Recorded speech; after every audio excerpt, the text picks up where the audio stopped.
I always know I'm about to learn something about myself when I'm sat at home watching telly, and not in a deep spiritual way, in a very human way. So I'll be sat there chilling for an hour or so after work, and somebody comes on the screen, and my brain goes, oh my God, they've completely let themselves go. And then 2 seconds later, the mirror swings round and smacks me in the face, because what I'm really reacting to is usually something like, I've put a bit of weight on over Christmas, I've not moved my body much this week, or I've just eaten a bowl of cheesy chips like I was in one of those eating contests. That judgment, it isn't about them. It's a little flare gun from my own nervous system. And if you've ever had a why are they like that reaction that feels weirdly intense for the situation, you've been not so subtly introduced to the mirror effect. And here's what you're going to learn in this week's podcast episode: why intense judgment is often psychological protection, not good standards; how your brain protects your identity by turning internal discomfort into an external problem; what Jung meant by the shadow and why you project disowned traits onto other people; how projection keeps your nervous system stuck in threat mode, especially online; a 60-second framework to turn irritation into insight without spiraling, plus some simple practical tools that you can use anytime your ugly side tries to seep out. So that burning judgment you feel towards certain people, it's rarely just good standards. It's usually a mirror, and your ego, bless it, would rather start a fight with a stranger than admit that you're insecure, you're tired, you're overcorrecting, you're holding yourself to impossible rules, or you're secretly scared that you're becoming the thing you judge. And no, I don't mean your mother-in-law. Good news though, if you can learn to read the mirror, you can turn irritation into insight in about 60 seconds. So when we're triggered, they often feel random and external, but most of the time they're internal alarms. Your brain's job is to protect your identity, your self-image, and your I'm a good person story, and most importantly, your sense of control. So when you bump into a trait that threatens that story, your system does a very cool little trick. And here's what happens. Internal discomfort shows up, so shame, insecurity, envy, fear, guilt, and your ego goes, nope, not you. It labels the discomfort as an external problem. You feel a surge of certainty because they're the issue and your identity is safe. And that certainty, which comes from separation between their failings and your security, feels good. But it blocks you from accessing self-honesty. And self-honesty is where growth lives. Now, Carl Jung called it the shadow, the warehouse where we store everything we've rejected about ourselves. Not just the dark stuff the daily horoscope throws in your face like an out-of-sync alarm clock, but also the powerful stuff that we were taught was unacceptable. So being loud, being needy, being ambitious, being angry, being confident, and even having boundaries. Now, if you grew up learning good girls don't do that, or don't be a problem, you didn't stop having those traits when you started adulting. You just shoved them into a self-storage locker and forgot the 6-digit password. Projection is what happens when your mind tries to keep them out of awareness. It's literally like a projector. And instead of feeling your own discomfort, you beam it into somebody else. And instead of admitting, I'm insecure today, you decide they're disgusting. Instead of admitting, I wish I had more confidence, you decide they're arrogant. And then you get stuck in what I call the judgment loop. I'm right, they're wrong, I don't have to look at me. It feels productive and you feel morally superior, but it's actually energetic procrastination.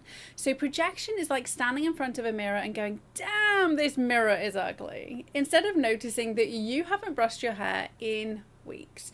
You behave as though you stepped in front of one of those distorted mirrors at a fun fair. In instances like this, the mirror is not the problem. The mirror is just feeding you information. And the damaging reality is that you stop seeing people and start seeing hallucinations. And yes, in exactly the same way, the AI looks something true and spin it into the craziest non-truth possible before admitting it got confused. When you project, you don't see the person. You see your unfinished business, which means you misread people, you escalate conflict, you feel surrounded by idiots, and your nervous system stays on high alert. And social media, unsurprisingly, makes it even worse. So comment sections are basically collective shadow orgies. Everybody projecting their insecurities at lightning speed. So unregulated, not even the fastest moderators can keep up. And everybody's certain they are the only ones seeing things clearly. It's exhausting because a world full of antagonists keeps your body perpetually stuck in threat mode. And here's the truly sad part of the story. The person you're fighting is often you. Just so you know, this is not about excusing abuse. Owning your projections does not mean tolerating disrespect, staying in unsafe relationships, gaslighting yourself, or spiritually bypassing any bad behavior. Some people are genuinely harmful.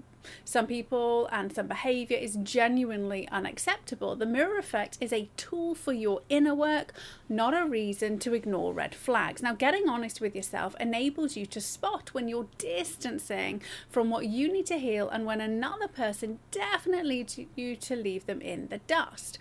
One of the traits that drives me absolutely crackers is hypocrisy, and not human inconsistency, I mean true hypocrisy. Expecting everybody else to behave perfectly to validate you while you're allowed to be a full-blown nut job every Tuesday. And if I'm stressed, I can feel it in how I show up. I might be sharp with Matt, I might dismiss him when he's trying to talk, and I might just not make time. And then if I turn around and expect him to live by a better set of rules than I apply to myself, that's hypocrisy. And I've been there. And the biggest mirror moment of my life was in my work. Like, I set up my therapy practice in 2014, and I'd done a lot of healing. I was helping clients integrating more than just psychology, diet, sleep, and exercise, and people started to getting better. Then I started bringing in tools for them that I had never used on myself. And in 2017, everything imploded. Contracts got pulled, business struggled, and I was in a tailspin. And I was using the techniques that I'd relied on in the past, but I was only just about functioning. So in 2018, trapped in an emotional stalemate, I decided I wasn't going to be a hypocrite. I put myself through my own therapeutic process, not dodging anything I didn't need, because yep, you guessed it, that was the conscious mind in security guard mode and deflecting like an elite bodyguard. Doing the program step by step, week by week, grounded me fully, and that's the mirror effect in real life. The trait you hate in others is often the trait that you're being asked to own, integrate, or correct in yourself. But your mirror, it's useful, because it means you're not powerless. If the problem is always them, you can't do anything. But if the trigger is information about you, you got options, right? You can accept a human trait that you've been shaming yourself for. You can change a behavior you don't like in yourself. You can reclaim a disowned strength. You can set a boundary without the emotional charge. And that's emotional sovereignty. Not being nice, not never judging, just being honest enough to stop leaking your energy into pointless resentment. And here's a 60-second framework to take you from judgment to freedom. So when you feel that surge of irritation, run this quick sequence. Name it. I'm triggered. Locate the mirror. What part of me is this reflecting? Reverse it. What unmet need or hidden desire is underneath my judgment? Then choose. Do I accept this part of me, or do I work on it? And the last step matters, because sometimes the answer is, yeah, I'm being a bitch today, I'm tired, I'm human, and I'm moving on. And sometimes it's, I don't like this in me, I'm gonna change it slowly, bit by bit. Either way, you stop making the outside world responsible for your inner state. And here's some super practical things you can do today, so this isn't just a pretty idea. First up, the 60-second mirror pause. So next time somebody triggers you, pause and ask, what part of me is this reflecting? Write down the first honest answer. Do this 3 times a week and watch your emotional charge dissolve. Next up, shadow writing, maximum 5 minutes. So pick one person who's annoyed you today and finish these sentences. What I judge most in them is, if I'm brutally honest, where do I see the same thing in me? And what positive quality is hiding underneath this flaw? Please don't do this in a journal. First up, you'd be mortified if somebody else found it. Secondly, you'll be tempted to ruminate on it when you're feeling low. So grab a piece of paper, scribble it out, and then get rid of it. Thirdly, the own it voice note takes you about 30 seconds. So record a really quick memo. I'm working on my own, insert any trait, and I'm proud of myself for noticing. Send it to yourself or delete it. The claiming is the medicine. Fourthly, a nervous system reset, because judgment is a stress response. Hand on heart, say, this is my shadow talking, I'm safe, I'm allowed to have this part of me. Then 10 slow, deep breaths. It tells your body the threat is internal, not external. The empathy flip, and this is a relationship game changer. So once a week, pick one difficult person and find one thing you admire, even if it's tiny. You're rewiring your brain from projection to connection. And every time you catch yourself projecting, you're not broken, you're just waking up. The mirror, it isn't your enemy, it's the most honest friend you've ever had. Keep looking, keep owning, and watch how peaceful your world becomes. Now, if you keep getting hooked by the same triggers, it's not because you're weak or too sensitive, it's because your system has a pattern. The happiness archetypes test will show you how your brain-body wiring tends to respond under stress and what to do first to get it back in control. So take the test, get your archetype, and you'll get a practical game plan that you can actually use in real life. No fluff, no guru energy, and the link's in the description below.